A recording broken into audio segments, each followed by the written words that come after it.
I'm standing in my kitchen, hands shaking as I hold a certified letter from the HOA. The words blur together through my tears. Violation of community standards. Unauthorized commercial activity, $200 daily fines, legal action to seize property. My visiting nurse, Patricia, had just finished helping me with my morning medications when this nightmare landed in my mailbox. She's been coming to my home 3 times a week for the past year, helping me manage my chronic condition after my stroke.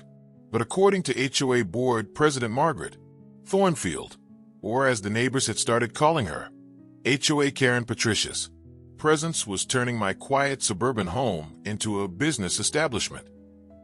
The letter was dated yesterday, which meant I already owed them $400 in fines for receiving medical care in my own home.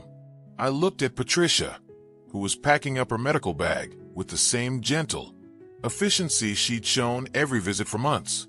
She had no idea that her simple act of keeping me healthy and independent had just put my house, my late husband's house, our dream home, at risk of foreclosure. "Mrs. Chun," Patricia said softly, noticing my distress. "Is everything all right?" I folded the letter, my jaw setting with a determination I hadn't felt since my husband died. "Patricia, how well do you know HIPAA law?" That question would end up costing Margaret Thornfield everything she thought she'd built. But I'm getting ahead of myself. Let me tell you how a power-hungry HOA president picked the wrong fight with the wrong widow. 18 months earlier, life was different. My husband James and I had just celebrated our 30th wedding anniversary when he suffered a massive heart attack. The doctors did everything they could, but some fights you can't win. I lost my best friend, my partner, and my rock all in one devastating moment. The grief nearly broke me. 3 months after James's funeral, I had my own medical crisis, a minor stroke that left me with some mobility issues and a complex medication regimen. Nothing life-threatening, thank God, but enough to make daily tasks challenging. My daughter Sarah lived across the country with her own family, and I was determined not to burden her by moving in or requiring constant visits. That's when my doctor recommended home health services. "You can maintain your independence, Mrs. Chun," Dr. Martinez had said. "A visiting nurse can help with medication management, physical therapy exercises, and general health monitoring. You won't have to choose between your autonomy and your safety." James and I had bought our house in Willowbrook Estates 12 years earlier. It was our dream home, a modest 2-story colonial with a wraparound porch, mature oak trees, and the kind of neighborhood where people actually knew each other's names. The HOA seemed reasonable back then. Basic maintenance standards, a small annual fee, and a board that mostly concerned itself with organizing the annual block party and keeping the common areas tidy. When we first moved in, the HOA president was Bill Henderson, a retired postal worker who ran meetings from handwritten notes and considered his biggest challenge to be the ongoing debate about whether holiday decorations could stay up past January 15th. The most dramatic controversy in our first decade was when the Johnsons painted their shutters navy blue instead of the approved forest green. Bill handled it by quietly suggesting they might consider a different shade when they next repainted, and everyone moved on. But Bill had moved to Florida 2 years ago to be closer to his grandchildren. The new HOA board had elected Margaret Thornfield as president, and everything changed. Margaret was a different breed entirely. She was a recently retired corporate lawyer who'd moved to Willowbrook 6 months before Bill left. During her campaign for HOA president, she promised to elevate property values through rigorous community standards enforcement. She spoke at the annual meeting about protecting homeowner investments and maintaining the prestigious character of our neighborhood. What she really meant, as we'd all learn, was that she planned to rule Willowbrook Estates like her personal fiefdom. The changes started small. Suddenly, trash cans couldn't be visible from the street after 6 p.m. on collection day. They had to be moved to the back of the house within an hour of pickup. Garden gnomes were banned as non-conforming decorative elements.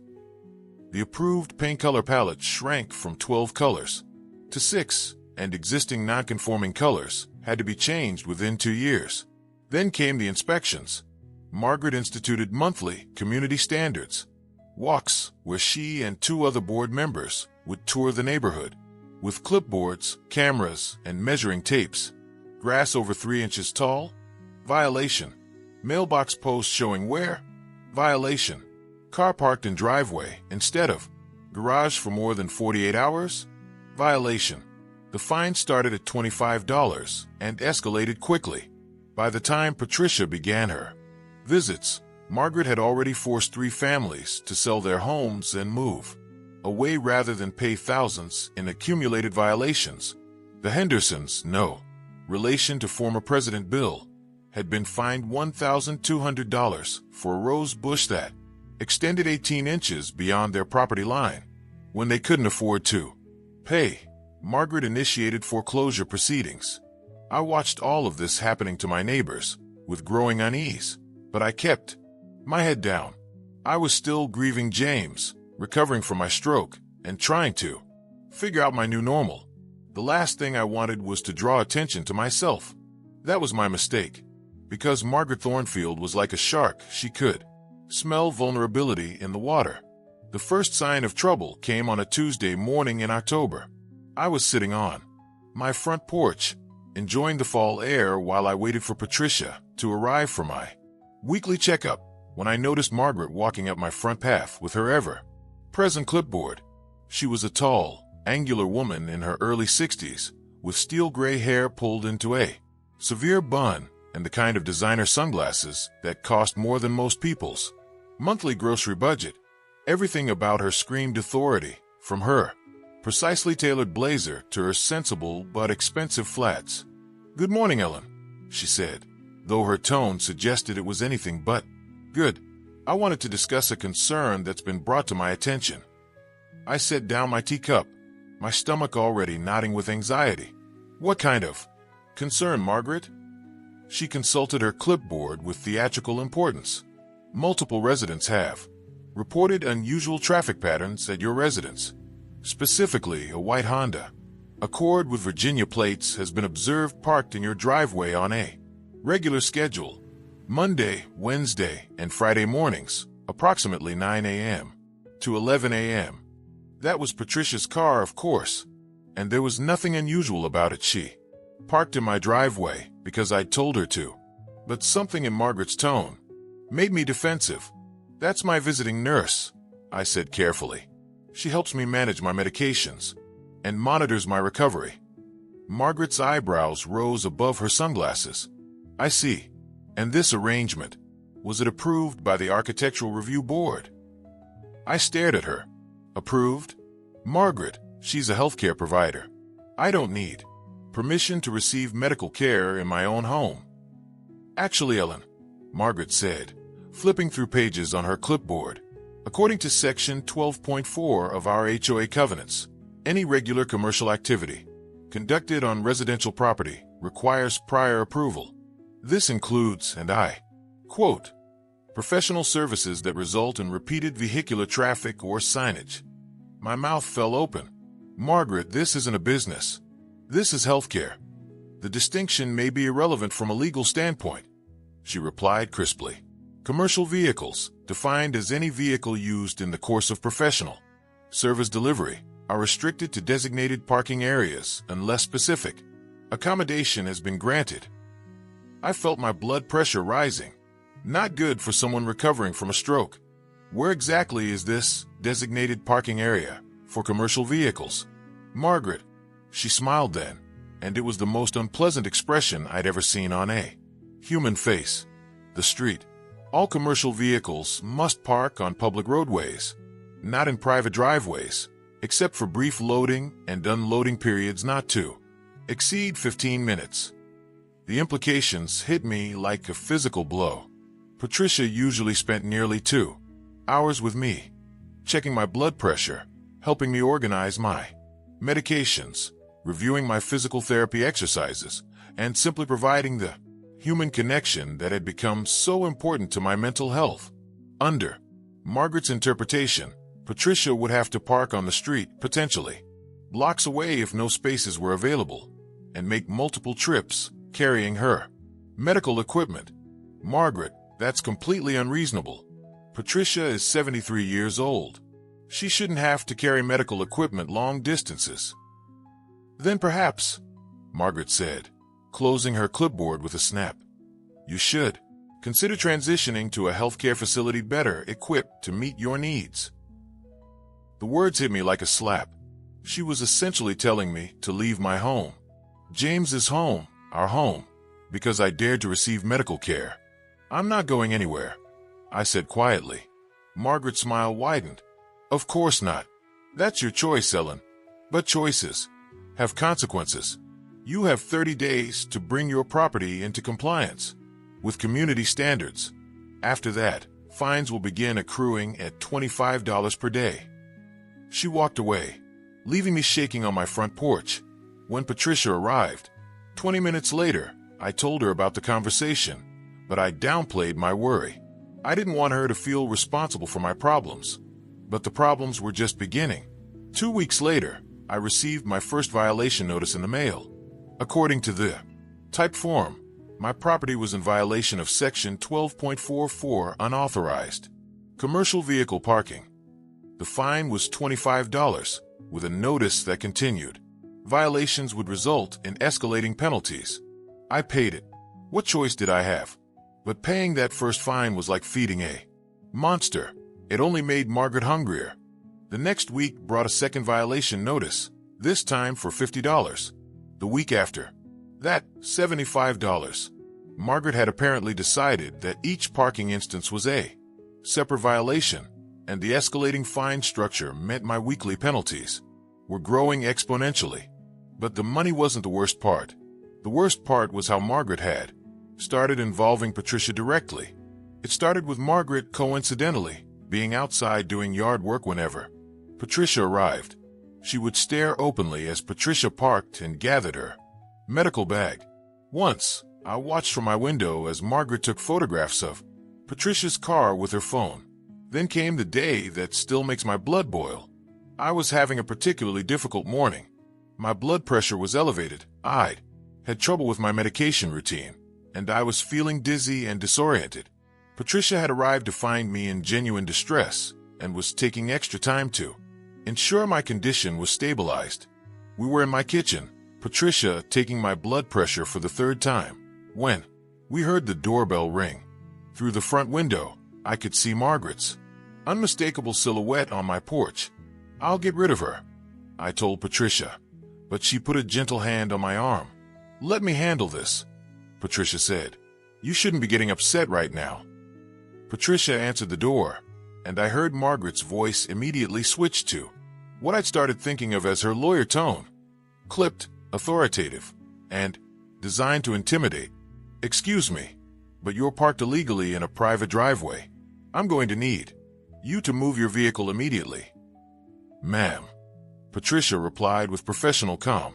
I'm a registered nurse providing medical care to the homeowner. I'll be finished shortly. That's irrelevant, Margaret snapped. HOA covenants clearly state that commercial vehicles must park on public streets. Your continued violation is creating a liability issue for the entire community. I couldn't see Margaret's face from where I sat, but I could hear the satisfaction in her voice. She was enjoying this, enjoying harassing an elderly healthcare worker, enjoying my distress, enjoying the power she wielded over people's lives. That's when Patricia made a mistake that would later prove to be Margaret's downfall. Ma'am, Patricia said, her voice remaining steady but gaining a slight edge. Mrs. Chin is recovering from a stroke and managing a complex health condition. Disrupting her medical care could have serious consequences for her well-being. I'm sure you understand. There was a long pause, and then Margaret's voice came again, sharper now. What kind of health condition? Is it contagious? Because if you're bringing infectious diseases into this neighborhood, the board has a right to know. My heart stopped. Patricia had revealed my medical condition to protect me. But she just handed Margaret exactly the weapon she'd been looking for. I can't discuss patient medical information, Patricia replied quickly, realizing her error. But Margaret wasn't finished. You just told me she's recovering from a stroke and managing a complex health condition. If you're providing medical services in a residential area, the board has a right to ensure community safety. What medications are you administering? What's the nature of her condition? Are there any communicable disease concerns?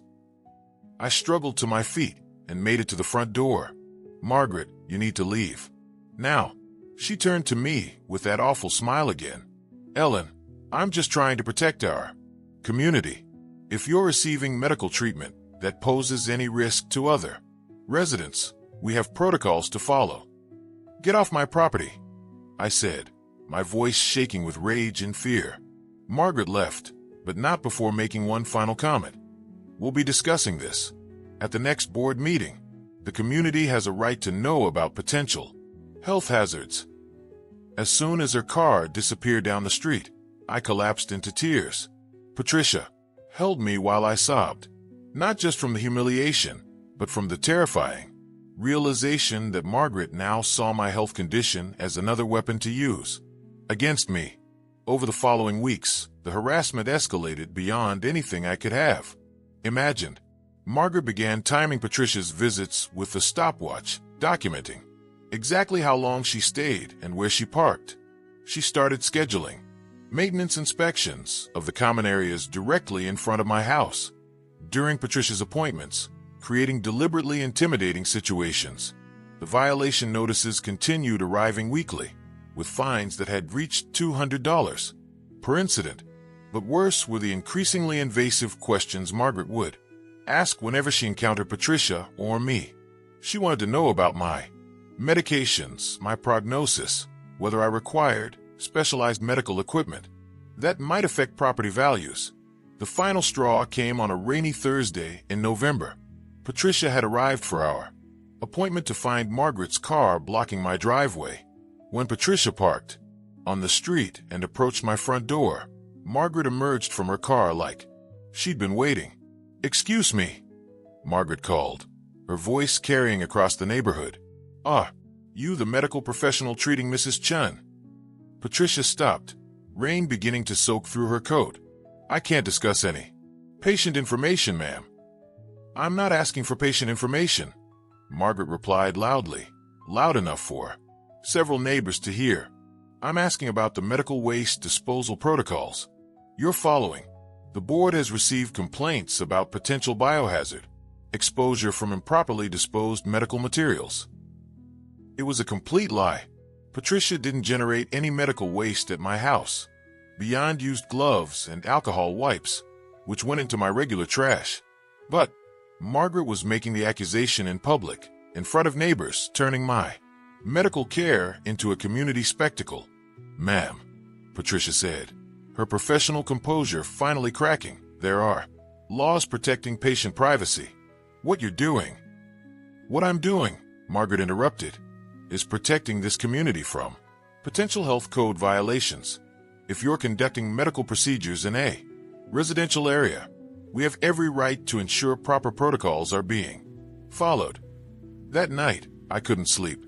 I sat in James's chair, holding one of his old law books, trying to figure out what rights I had. That's when I remembered something from the early days of his practice, when he'd done some healthcare law. HIPAA, the Health Insurance Portability and Accountability Act.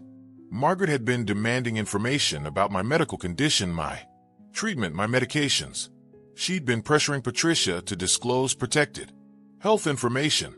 She'd been using my private medical details to justify harassment and violations. And unless I was very much mistaken, that was a federal crime. The next morning, I called my daughter Sarah in California. I hadn't wanted to worry her with the HOA situation, but I needed help, and she was the only lawyer I trusted completely.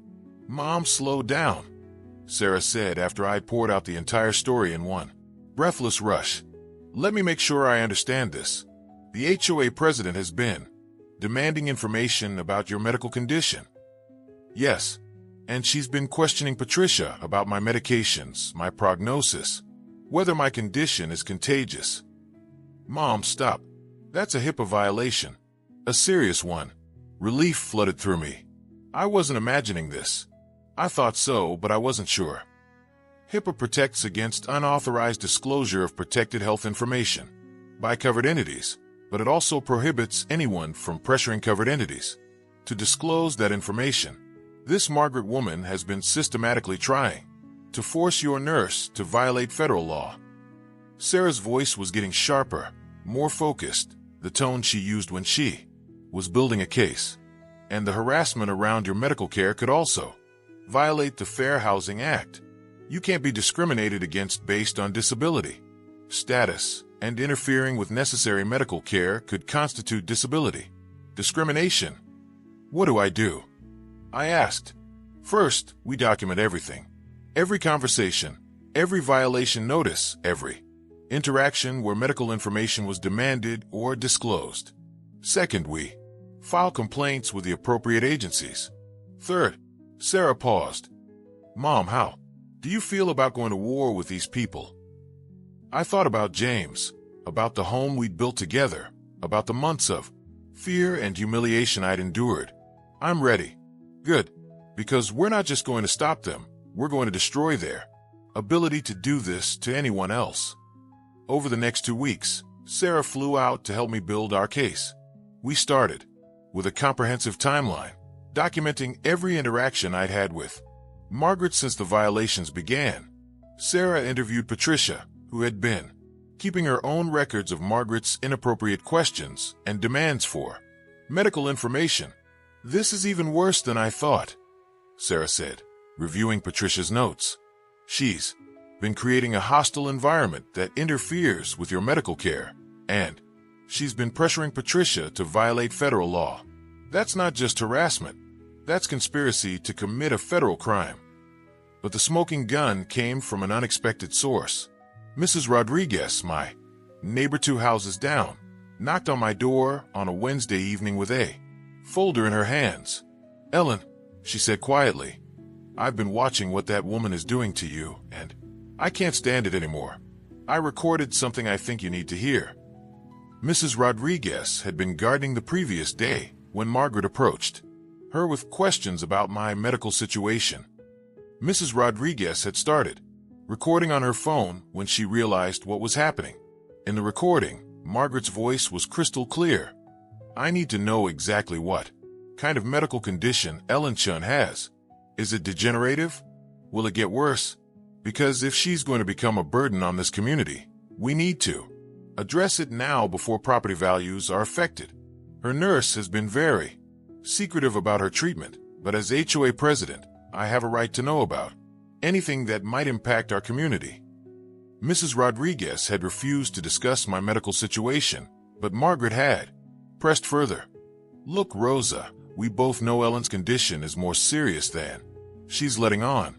I've seen the medical equipment her nurse brings. I need you to find out what medication she's taking, whether she needs special accommodation, anything that might affect the other residents. Sarah's eyes lit up when she heard the recording. Mom, this is perfect. She's not just requesting medical information. She's actively recruiting neighbors to spy on your health care. That's conspiracy, harassment, and multiple HIPAA violations. What do we do with it? Sarah smiled grimly. We file a formal complaint with the Department of Health and Human Services Office for Civil Rights. HIPAA violations carry fines up to $50,000 per incident and criminal charges for willful violations. But first, we're going to give Margaret Thornfield exactly what she deserves. The plan was beautiful in its simplicity. Sarah had discovered that Margaret was planning to bring my medical situation before the HOA board at their next meeting, scheduled for the following Thursday. She intended to demand that I provide full medical disclosure to ensure community safety. And she'd been telling neighbors that she had evidence of my failure to comply with health disclosure requirements. Instead of trying to stop her, we decided to let her walk directly into our trap. Sarah spent the weekend crafting a legal response that would make Margaret's life very complicated. We prepared HIPAA violation complaints, Fair Housing Act complaints, and civil lawsuits for harassment, intentional infliction of emotional distress, and conspiracy to violate federal law. But more importantly, Sarah had researched Margaret's own legal background and discovered something interesting. Margaret had been sanctioned by the state bar 3 years earlier for ethical violations related to client confidentiality breaches. She was on professional probation, which meant that any further legal violations could result in permanent disbarment. She picked the wrong fight, Mom, Sarah said as we reviewed our preparations. She's about to learn that some people fight back. We also prepared for the HOA meeting itself. Sarah would attend as my advocate, armed with legal documentation and our evidence of Margaret's violations. But we had one more surprise planned. Patricia would be there too, with her own attorney provided by her nursing agency. The nursing agency, it turned out, was very interested in protecting their employees from harassment and HIPAA violations. When Sarah contacted them with our evidence, they immediately assigned their own legal counsel to the case and began their own investigation of the incidents. By Thursday morning, we were ready. I was nervous but determined. This wasn't just about my house anymore. It was about stopping Margaret from terrorizing other homeowners, other families, other people who just wanted to live peacefully in their own homes. The HOA board meeting was held in the community center, a small building near the neighborhood entrance. Typically, these meetings drew maybe 15 residents, mostly board members and a few concerned neighbors. That Thursday, the room was packed with nearly 40 people. Word had spread about Margaret's planned health disclosure demand, and neighbors had come to see what would happen. Some supported Margaret. They bought into her propaganda about protecting property values and maintaining community standards. But others were there to support me, people who'd watched the harassment escalate and were disgusted by what they'd seen. Margaret sat at the head table with the other board members, looking confident and prepared. She had a thick folder of papers in front of her and the same satisfied smile she'd worn during our confrontations. She had no idea what was about to hit her. Margaret called the meeting to order at 7 p.m. sharp, running through the standard agenda items with brisk efficiency. But I could see her eagerness building as she approached the item she'd added to the agenda: community health and safety protocols. Item 7, Margaret announced, opening her folder.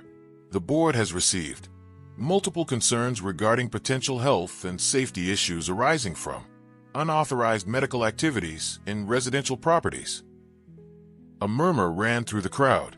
Margaret looked directly at me, her smile sharp as a blade. Specifically, she continued, we have a resident who has been receiving regular medical treatment that may pose risks to community well-being. The board has attempted to gather necessary information to ensure appropriate protocols are followed, but the resident in question has been uncooperative with our reasonable requests. Several neighbors shifted uncomfortably. Mrs. Rodriguez caught my eye and nodded encouragingly. Therefore, Margaret said, her voice rising with authority, the board is implementing a new policy requiring all residents receiving regular medical care to provide documentation of their condition, treatment protocols, and any potential community impact. Failure to comply will result in immediate violation proceedings. That was Sarah's cue. She stood up from her seat in the back of the room. Margaret Thornfield. Sarah's voice carried clearly across the room. You are not qualified to demand anyone's medical information.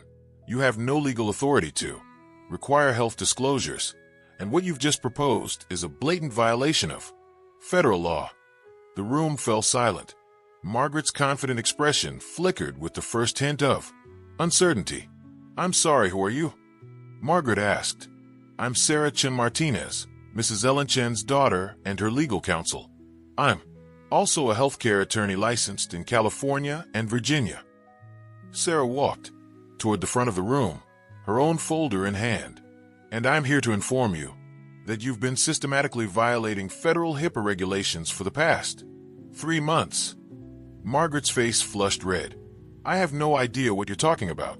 The board has every right to The board has no rights regarding residents' private medical information, Sarah interrupted smoothly. But let me be more specific about your violations. Sarah opened her folder. On October 15th, you demanded information about my mother's medical condition from her visiting nurse.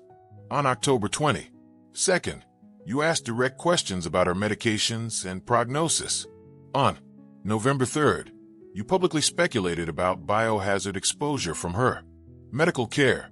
On November 10th, you attempted to recruit neighbors to spy on her healthcare providers and gather protected medical information. The color drained from Margaret's face. Around the room, neighbors began whispering. Furthermore, Sarah continued, you've been using my mother's disability status to justify harassment, discrimination, and attempts to force her from her home. This violates the Fair Housing Act, Virginia civil rights laws, and basic human decency. Margaret stood abruptly. This is inappropriate for an HOA meeting. If you have issues with board actions, there are proper channels. Oh, we've used the proper channels, Sarah said with a smile that reminded me of her father. This morning, I filed formal complaints with the Department of Health and Human Services Office for Civil Rights, the Virginia Department of Human Rights, and the Virginia State Bar Ethics Committee. The room erupted. Several people started talking at once, and Margaret's fellow board members looked like they wanted to disappear into their chairs. You can't do that. Margaret sputtered. I was protecting the community. Actually, said a new voice from the back of the room, what you were doing was breaking federal law.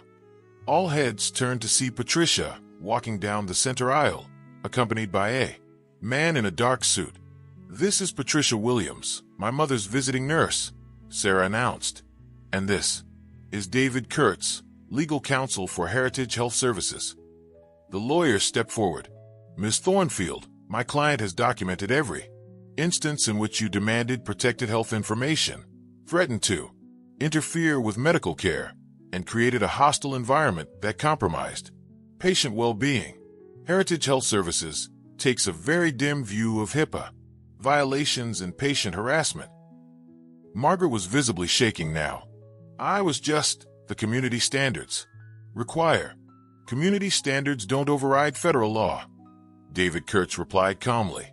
And they certainly don't give you the right to interfere with medical care or demand private health information. But Sarah wasn't finished. She turned to address the room full of neighbors. Everyone here needs to understand what Margaret Thornfield has been doing, Sarah said, her voice carrying to every corner of the room.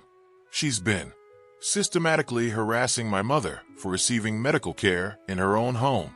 She's been demanding private medical information that she has no right to access.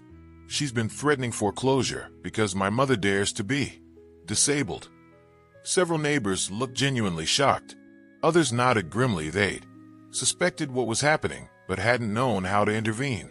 But that's not even the worst part, Sarah continued.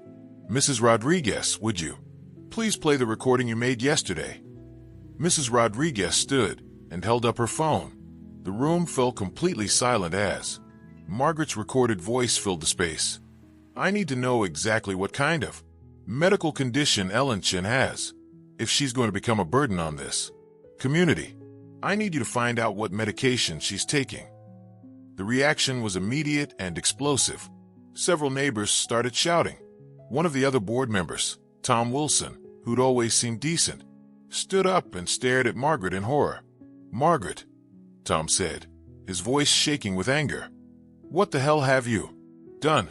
Margaret looked around the room at the sea of disgusted faces and realized her reign of terror was over. This is taken out of context.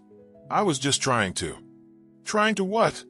Shouted Mrs. Patterson from the middle of the room. Trying to drive a sick woman out of her home. Trying to violate federal privacy laws. Trying to turn us all into spies against our own neighbors. The meeting dissolved into chaos. Multiple neighbors stood to voice their outrage, sharing their own stories of Margaret's harassment and intimidation. The other board members huddled together, clearly planning damage control. But Sarah wasn't finished with Margaret Thornfield.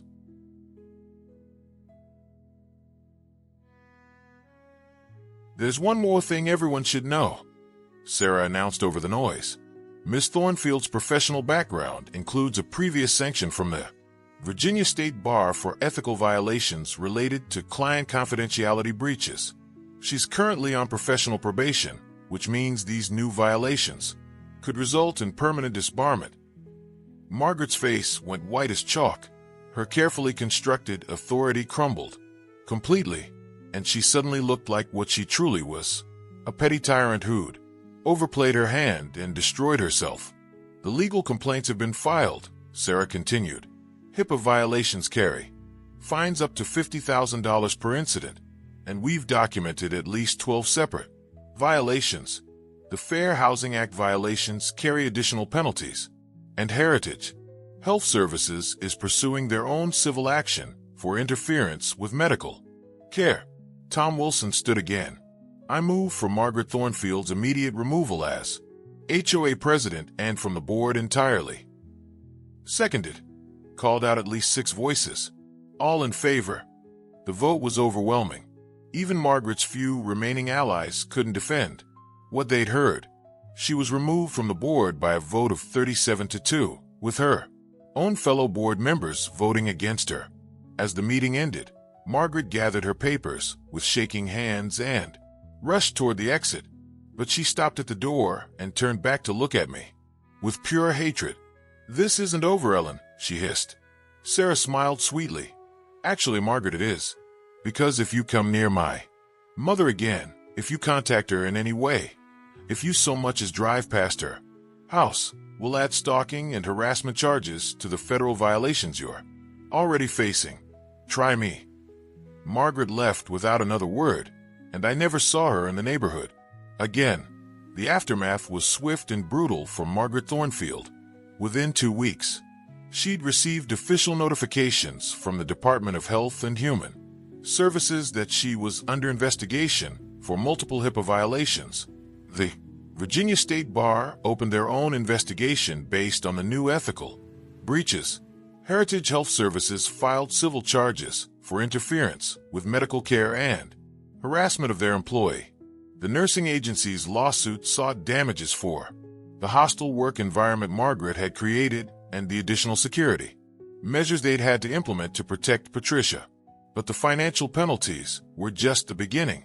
Margaret's real estate license was suspended pending the outcome of the federal investigation. Her law license was revoked entirely after the state bar determined that her pattern of violating privacy laws made her unfit to practice. The house she and her husband had bought in Willowbrook Estates went up for sale 2 months later. They couldn't afford the legal fees, the federal fines, and the civil judgments. The irony wasn't lost on anyone. Margaret had driven 3 families out of the neighborhood with her harassment, and she ended up driving herself out with her illegal behavior. The new HOA board, led by Tom Wilson as interim president, immediately rescinded all of Margaret's punitive policies. The excessive fines were forgiven, the arbitrary rules were eliminated, and a new community charter was established that explicitly protected residents' rights to receive medical care, accommodate disabilities, and live peacefully in their homes. Patricia continued her visits without any further interference. In fact, several other neighbors started using Heritage Health Services after seeing the professional, compassionate care Patricia provided. The nursing agency ended up establishing Willowbrook Estates as one of their most successful service areas. But for me, the real victory wasn't legal or financial, it was personal. I'd spent months feeling helpless, intimidated, and afraid in my own home. Margaret had tried to use my health condition as a weapon against me, had tried to turn my medical care into a source of shame and fear. Instead, she taught me that I was stronger than I knew. 6 months after the HOA meeting, I was sitting on my front porch when Patricia arrived for our regular appointment. As she gathered her medical bag, I watched her walk up my front path with confidence and dignity, no longer looking over her shoulder for harassment or intimidation. "Good morning, Mrs. Chun," she called out cheerfully. "Beautiful day, isn't it?" It was a beautiful day. The sun was shining. My garden was blooming with spring flowers, and I was healthy, independent, and living peacefully in the home James and I had chosen together. Margaret Thornfield had tried to take all of that away from me because she thought a disabled widow would be an easy target. She'd assumed I would be too weak, too scared, or too isolated to fight back. She'd forgotten that disabled doesn't mean defenseless. That widow doesn't mean powerless. That needing medical care doesn't make you less deserving of dignity, respect, and the right to live in your own home. The HIPAA complaint that ended Margaret's board seat was just the beginning. The federal investigation ultimately resulted in over $180,000 in fines, the largest penalty ever assessed in our region for individual HIPAA violations. Margaret's case became a training example used by healthcare organizations to teach about privacy protections and the serious consequences of violations. But more importantly, the case established precedent for protecting disabled residents' rights to receive medical care in their homes without interference or discrimination. Sarah made sure the case was reported in legal journals and healthcare publications so other communities would know that this kind of harassment carries real consequences. As I watched Patricia disappear into my house to begin our appointment, I smiled and thought about something James used to say. Sometimes the best defense is a good offense. He was talking about legal strategy, but it applied to life too. Margaret Thornfield had attacked me because she thought I was vulnerable. She'd weaponized my disability, violated my privacy, and tried to destroy my peace of mind in the home I loved. She'd learned the hard way that some people fight back. And sometimes, when you fight back against bullies who think they're untouchable, you don't just win. You make sure they can never hurt anyone else. Again, that's a lesson worth $180,000 in federal fines, a revoked law license, and a foreclosed home. Margaret Thornfield finally got the education in respect and consequences she desperately needed. I just wish she'd learned it before she tried to take on the wrong disabled widow.